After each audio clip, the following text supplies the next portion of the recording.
Welcome to today's class, Ace Math with Joy. So today we're going to be looking at trig identities.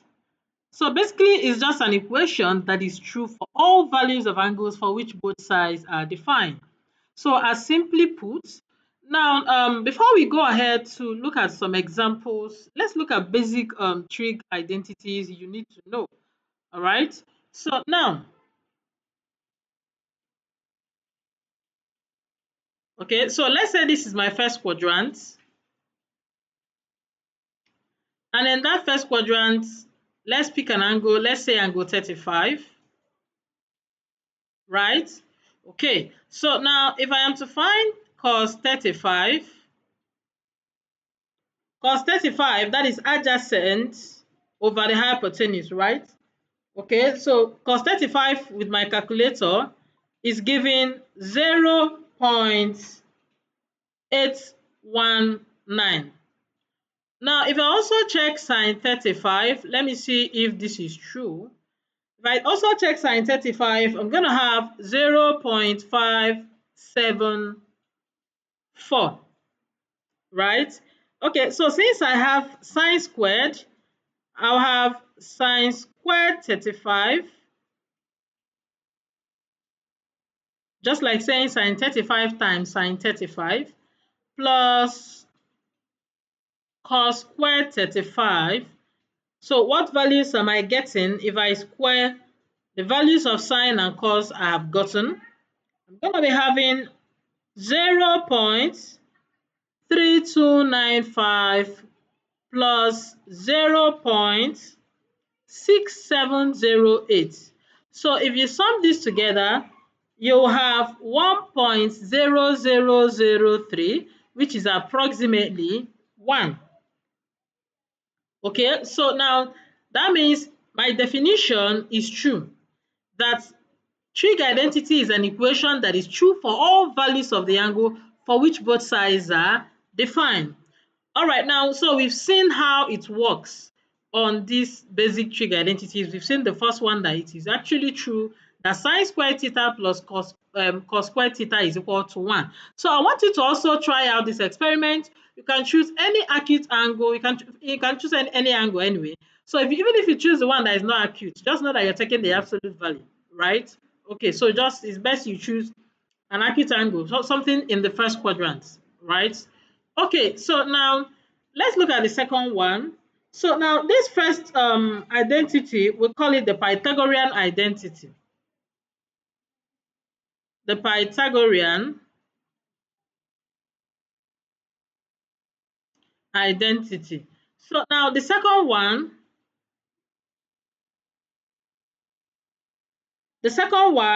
we have that 1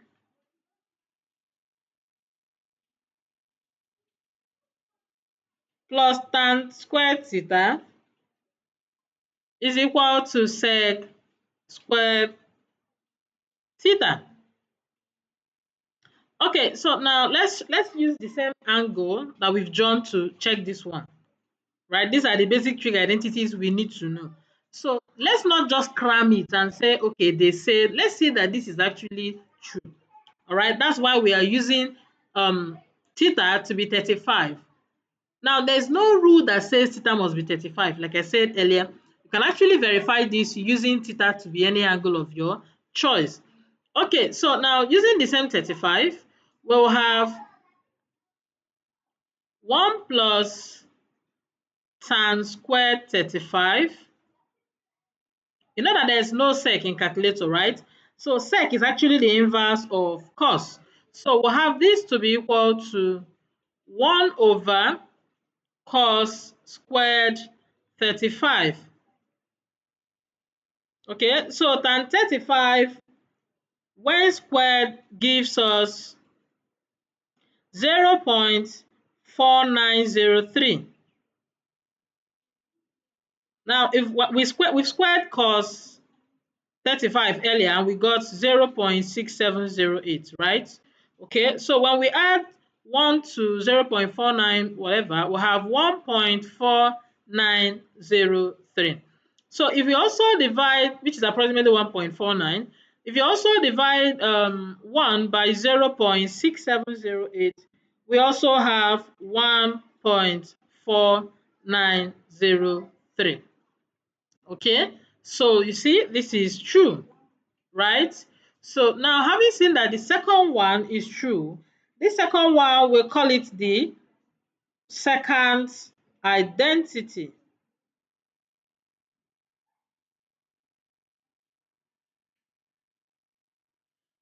So for the third one says that 1 plus cot cotangent is equal to cosec squared theta. Okay, so to avoid, so that we don't make the video too lengthy, you can also verify this the way we've done the first two. Now, aside these ones, you should also know, since we already know that inverse of sine theta will give us cosec theta, right? Okay, we've already known that inverse of cos theta will give us what? Will give us sec theta. And we've also known that inverse of tan theta, when we did trig ratios, that was when we did all these ones, right? So before this video, you must have treated trig ratios. So 1 over tan theta will give us what? Cot theta. So if that is true, it also means that sin theta is also equal to the inverse of cosec theta. Now, I'll tell you why it's important you refresh your mind on these things. Then cos theta is also equal to the inverse of sec theta, while tan theta is also equal to the inverse of cot theta. All right, now why are we doing all this? Okay, we also know that tan is sine over cosine, right? I hope you know.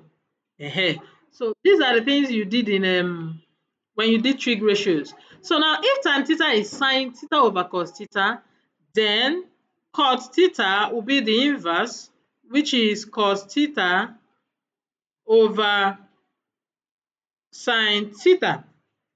Now, like I said earlier, why are we doing all this? The essence of doing all this is this. We're going to be solving a few questions, and note, whenever you have trig identities to prove, it is always important to avoid getting stuck, that you change everything to what? To sine and cosine. Convert everything into sine and cosine, else you might get stuck. Are you getting me now? Good. Okay, now that is the essence of knowing the relationship between all these, the sine, the cosine, the tan, and so on and so forth. So now let's look at these few questions together. There is this common error that students make when trying to prove a trig identity. And what is that common error? Now, when given something to prove, you are working with both sides of the equation. You are trying to simplify the right-hand side and the left-hand side at the same time.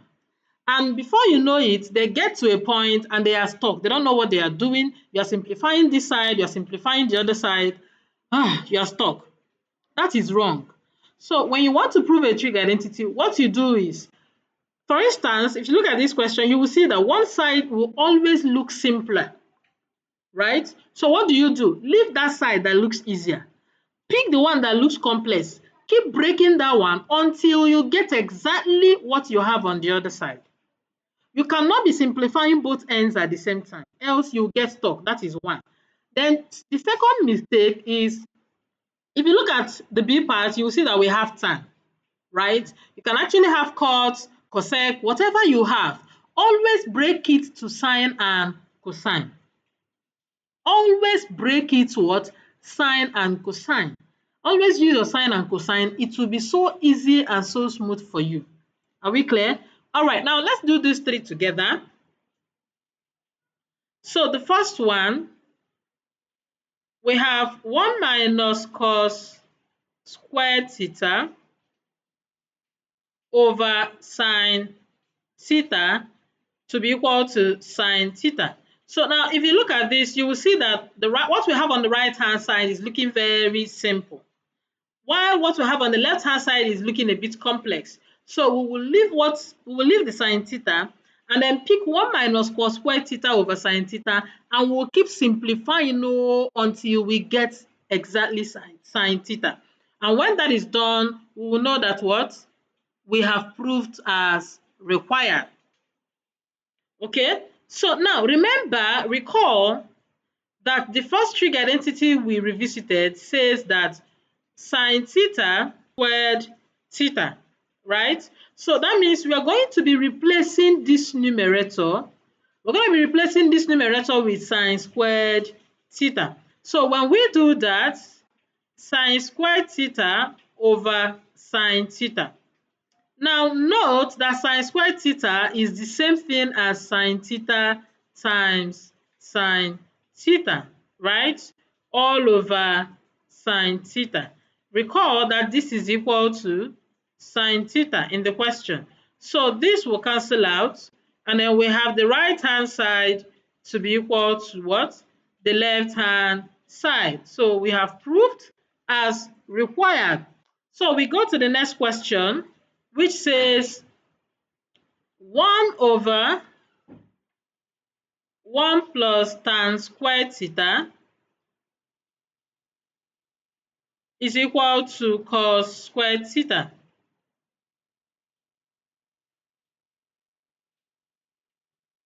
Okay, so now what do we do? Remember what I told you earlier, that when faced with tan squared theta, that you should do what? When faced with tan rather, or anything that is not cos and sine, you should do what? Change to sine and what? And cos. All right, so now we recall that the second trig identity we looked at, that 1 plus tan squared theta is equal to what? Sec squared theta. So this will be easier for us to use. You can also replace tan squared theta with sine squared theta over, since we know that we already established that tan theta is the same thing as sine theta over cos theta, right? Okay, so you can also replace with you can also replace the tan squared theta with sine squared theta over, but that will lead us to finding LCM and all that. Okay, so now if we have 1 over, replacing, we have 1 over sec squared theta to be equal to cos squared theta. This one should be an objective question, as simple as ABC. So now you may be wondering, are they the same now? In the first one, we got sine theta and sine theta on both ends. Now remember that we saw that cos theta is the same thing as 1 over what? Sec theta, right? Okay, so now since it is the same, then if you square it, cos squared theta will be the same thing as 1 over sec squared theta. As simple as ABC. So we have proved as required. All right. So now for the third one,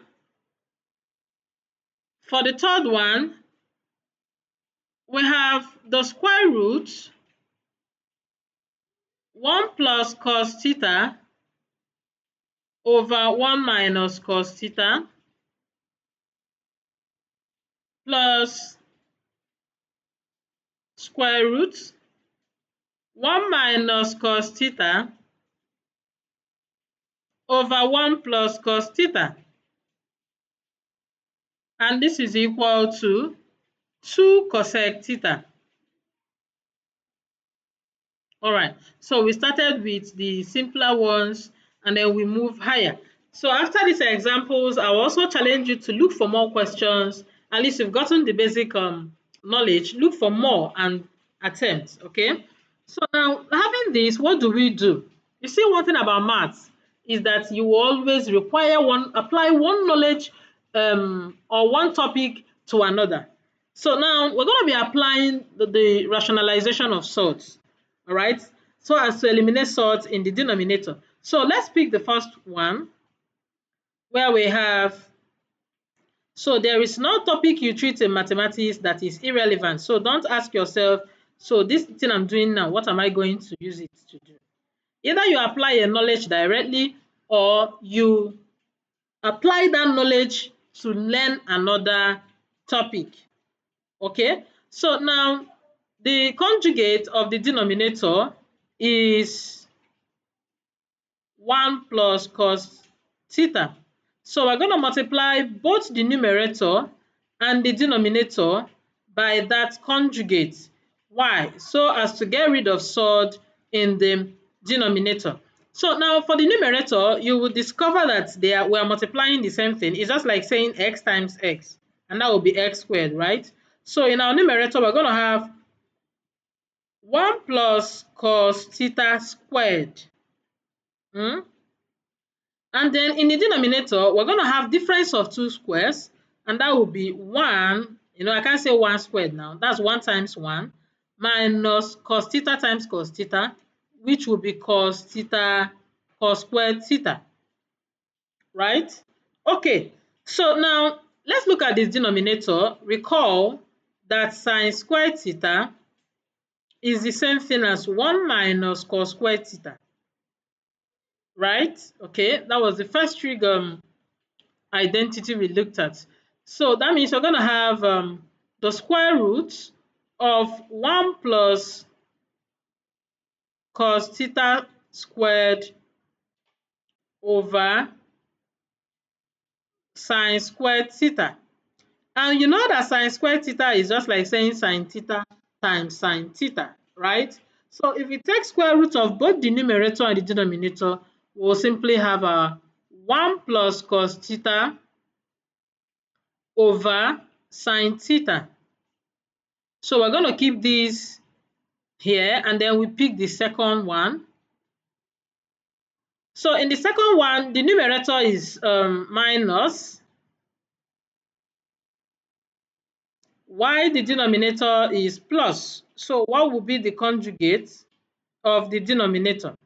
So what we're going to multiply with, unlike the first one, will be 1 minus cos theta over 1 minus cos theta. So multiplying the numerator, since they are the same, so what happened in the first one will also repeat itself here. We will have 1 minus cos squared theta all over, so we also have difference of two squares, right? 1 times 1, 1. Cos theta plus times minus, minus. Cos theta times cos theta, cos squared theta. So just like in the first case, we replace the denominator with sine squared theta, and that will be the square root of 1 plus cos squared theta. Okay, I've seen this error here. This should be cos theta squared, not cos squared theta. Okay, all over sine squared theta. So if you take square root of both the numerator and the denominator, we have 1 plus cos theta over sine theta. Okay, so now let's now impute these two. We've gotten rid of the square root, so we can now proceed. So now, since we have the same denominator, we simply add the numerator.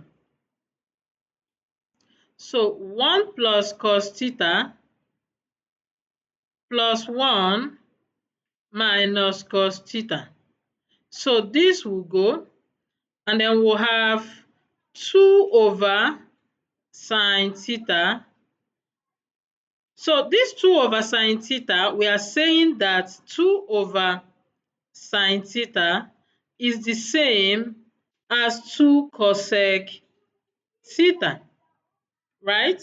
Okay, so now remember, let's keep these 2 by the side. Let's have 2 times 1 over sine theta. So you remember that if you inverse sine, you have cosec, right? Okay.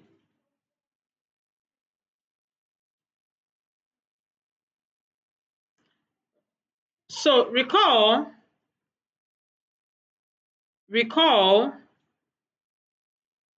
that 1 over sine theta is equal to cosec theta.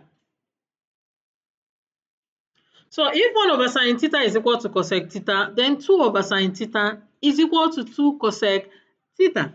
So now what does this example 2 and 3 tell us? It tells us that it mustn't end like the first one ended, having the same thing on both sides. So you see why it's important that you understand these fundamental trig identities, so that anytime you have a question or a trig question to identity question to prove, you will know when to stop, when you have gotten what you are expected to get. Remember that in this topic, there is nothing like x is equal to 1. You're not looking for a particular number, but you are showing that the right hand side is equal to the left hand side. That's basically what you are doing. All right. So I want to believe that